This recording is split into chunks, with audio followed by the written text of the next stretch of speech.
Now, anything that shifts the long run aggregate supply curve, the same factors also shift the short run aggregate supply curve. So I'm not going to go over all of those again, but those are already covered in the previous videos.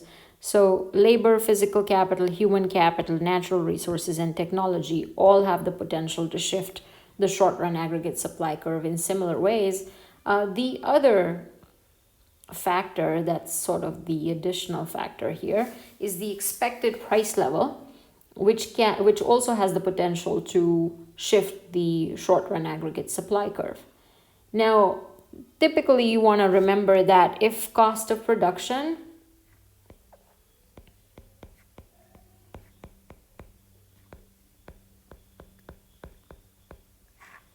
goes up, suppliers would supply less. Okay, so supply would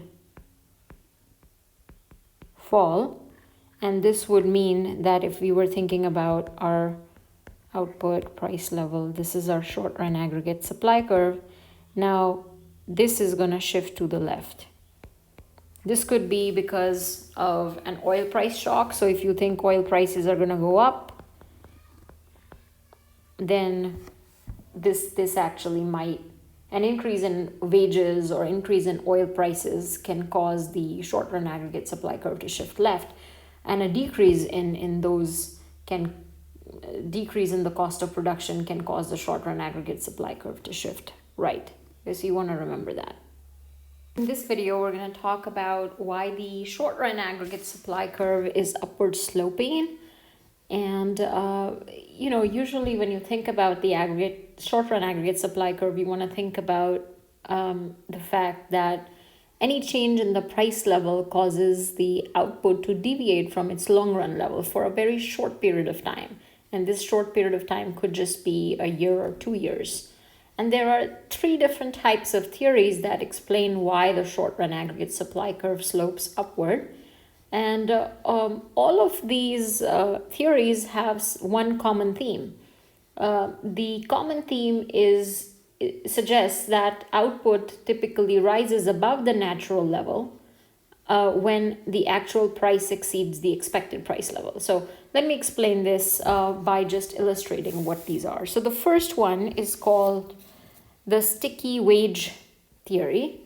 And this can be explained with the help of an example. So let's say firms and workers enter into a wage contract. So wage contracts are pretty common in companies. And these wage contracts are based on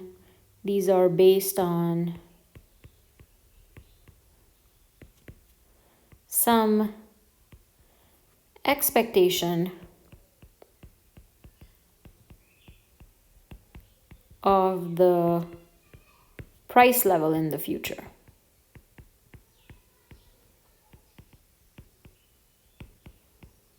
So let's call that PE. Okay. Now, if you're negotiating your wage contract today, you might want to think about what's going on with prices tomorrow. So if you think prices are going to be higher tomorrow, you might negotiate your wage up today. And so firms and workers may enter into some kind of a wage contract based on that expectation. Okay, now let's say we're in, 1 year passes by, and now the actual price level P, right? This is actual. The actual price level P is actually lower than what you were expecting it to be. Okay. Now this is a bad thing for the firm because they have to sell their goods and services for a lower price. They were expecting the price to be higher, but it's actually lower.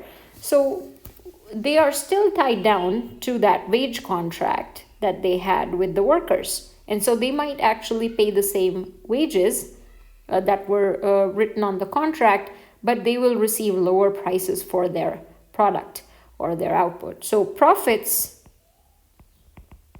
as a result, will go down, and this would also lead to them hiring less workers. So labor would go down, and therefore output would go down. And therefore you would produce less quantity of goods and services in the short run. Okay, So this is one reason why your short run aggregate supply curve is upward sloping. But we'll see how these expectations lead to that upward slope after we've looked at all of these different theories. So the sticky price theory suggests that there are some menu costs that make prices sticky. So you're aware about menu costs.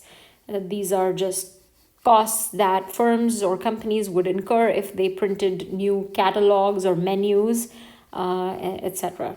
So because of menu costs to firms, because there are these menu costs that can be costly to firms, some firms might actually resist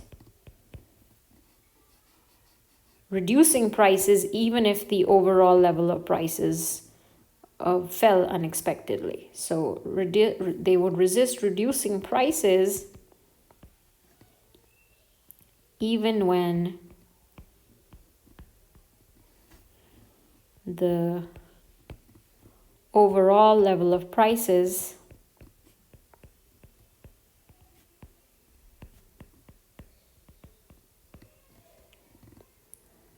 falls unexpectedly. So think about if you own a restaurant and you don't adjust your prices and all the other restaurants are adjusting their prices, less customers will come to your restaurant because they might go to other restaurants. So if you don't reduce prices as a business when the overall level of prices is falling, then you would take a hit in terms of your sales. So your sales will fall and therefore output would fall. So some firms actually adjust prices, some don't, but this is kind of this theory about sticky prices. Okay, so prices tend to be sticky in the short run. Not everyone is going to adjust prices, and similarly wages are going to be sticky because of contracts. Okay, so those are the two reasons why a short run aggregate supply curve is upward sloping. Now there's another theory about misperceptions, which is to say that when the price level falls, which is the overall price level falls unexpectedly,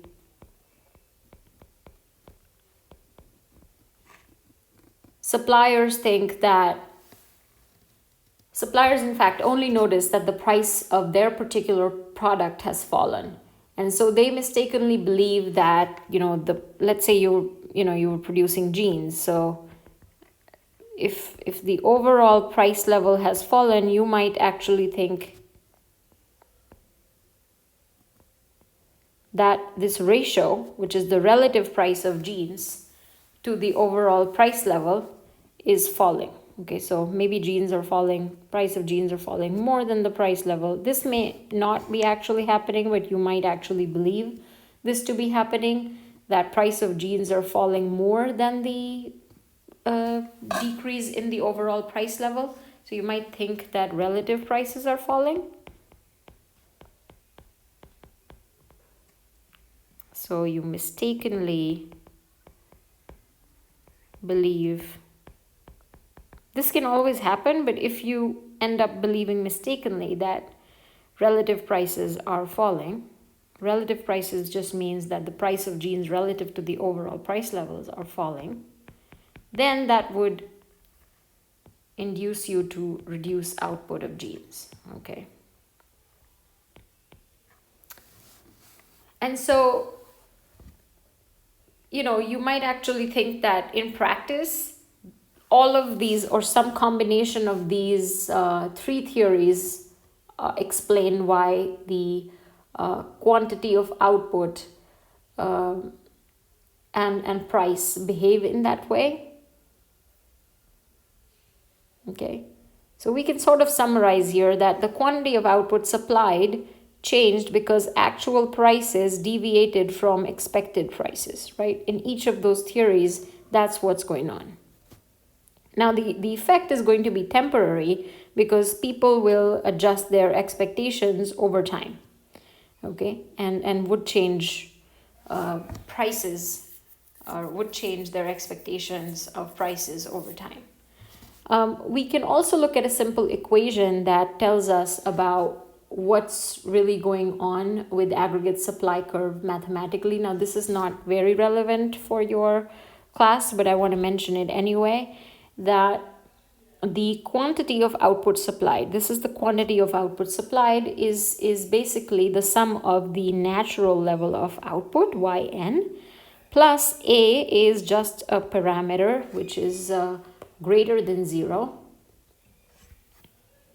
So A is greater than 0, and times the difference between the actual level of prices. Okay, this is the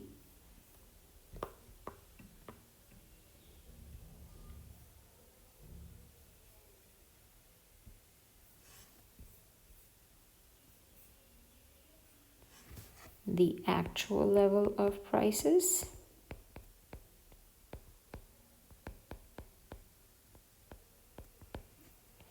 and the expected level of prices.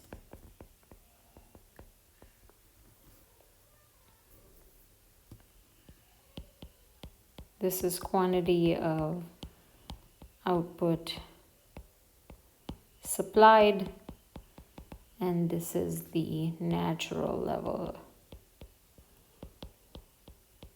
of output.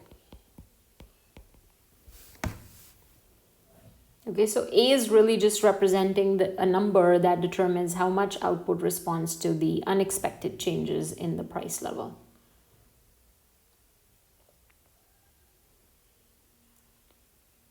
So the idea here is to remember that if the cost of production goes down, you would supply more. If the cost of production goes up, then you would supply less. Okay.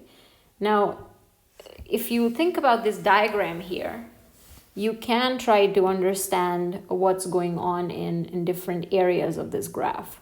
So let's say that the expected price level is PE. Okay. And if price level is equal to the expected price level, we are at this point. Okay. When the actual price level is below PE, we are in this area right here. So if prices actually, so in this area, prices are actually less than PE, right? So as a firm, if you experience this, if you experience lower prices than what you expected, then you would be operating in this area right here, where Y is less than Yn. Okay, so you're going to reduce your output in that way. But if you expect price level to be greater than, you expected prices to be something, and then actual prices are greater than that, then you might be in this area, okay, where Y is greater than Yn. Okay, so at this point, Y is equal to Yn. Okay, when your price level equals your expectation, then Y is just equal to the long run or natural level of output. So you could operate in different areas depending upon what you believe. And that really is why, these are the reasons why the short run aggregate supply curve is upward sloping.